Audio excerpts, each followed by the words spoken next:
Akkaataa bilbila namaa itti xalafuun deessan kana jechuun bilbila keessan haala kamiin akka yoo namni xalafee raate irraa hiikuun deessan akkasuma bilbila namaa ofirratti hidhachuu barbaadan haala kamiin akka hidhachuun deessan karaa Safaricom isin agarsiisa jechuudha. Akkasuma Safaricom irraa jechuudha.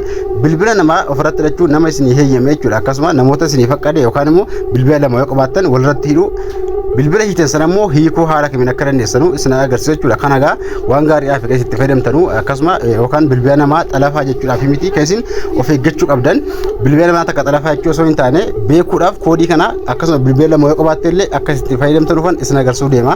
Akkaawuntii kana fooloo gochuun itti fooloo gochuun dagatanaa viidiyoo kana laayikii tuqaasin jira.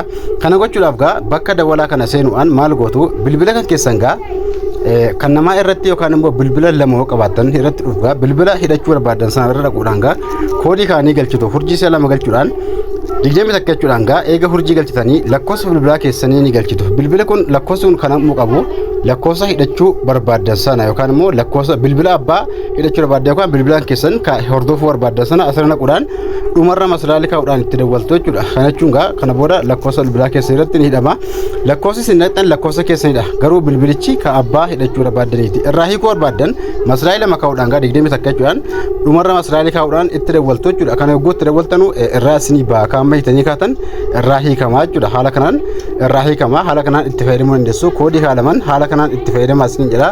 Waan gaarii kana beekuudhaan itti fayyadamuu qabdu akkasuma ofirraallee haala kanaan hiikuu dandeessu. Akkaawuntii bilbila namaa haala kamiin akka isin xalafuu dandeessanu isin agarsiisu jechuudha. Bilbila lama yookaan bilbila lama ol warri qabdanuu fi akkasuma namoota isin heeyyame yookaan bilbila namaa takka haala kamiin akka isin xalafuu dandeessanu isin agarsiisu jechuudha. Viidiyoo kana keessatti akkaataa isin kutaa lammaffaa isaati keessan agarsiisu kun kana gochuudhaan duratti of eeggannoo isin gochuu qabdantu jira. Bilbila namaa xalafuun dhowwaadha. Haa ta'u malee viidiyoo hidhuu dandeessan jechuudha. Bilbila lama yoo qabaattan walitti hidhuu dandeessu akkasuma nama isin heeyyame takka itti fayyadamuu dandeessu jechuudha. Haala kamiin akka itti fayyadamtu isin agarsiisu. TikTok kana follow godhaa. Akkasuma viidiyoo kana laayikii tuqaasin jedha akkasuma namoota hedduu bira ka'uu share godhaasin jedha.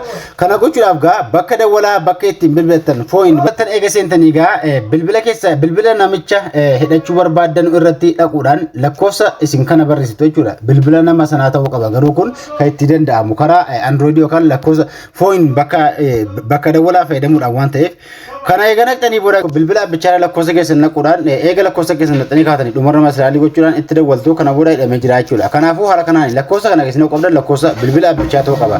Dabalataan irraa hiikuu kan dandeessanu masraalii kaa'uudhaan idoo 20 takka eega keessanii dhumarra masraalii kaa'uudhaan lakkoofsa dhumarra masraalii kaa'uudhaan haala kanaan itti dawwaltu yeroo itti dawwaltanutti irraa sim kaardii filachuudhaan irraa baaftu jechuudha. Jechuun haala kanaan eega itti dawwaltanii bilbila hiitanii jirtan sana irraa baaftanii jirtu jechuudha. Bilbiluma awwala irra naquudhaan irratti hiitan sana deebitanii masraalii kaa'uudhaan 20 takka masraalii jettu haala kanaan eega dawwaltanii hidhamee jiru hiikamee jira jechuudha. Kana gochuudhaan haala kanaan bilbila xalafuu barbaadan hordofuu dandeessu.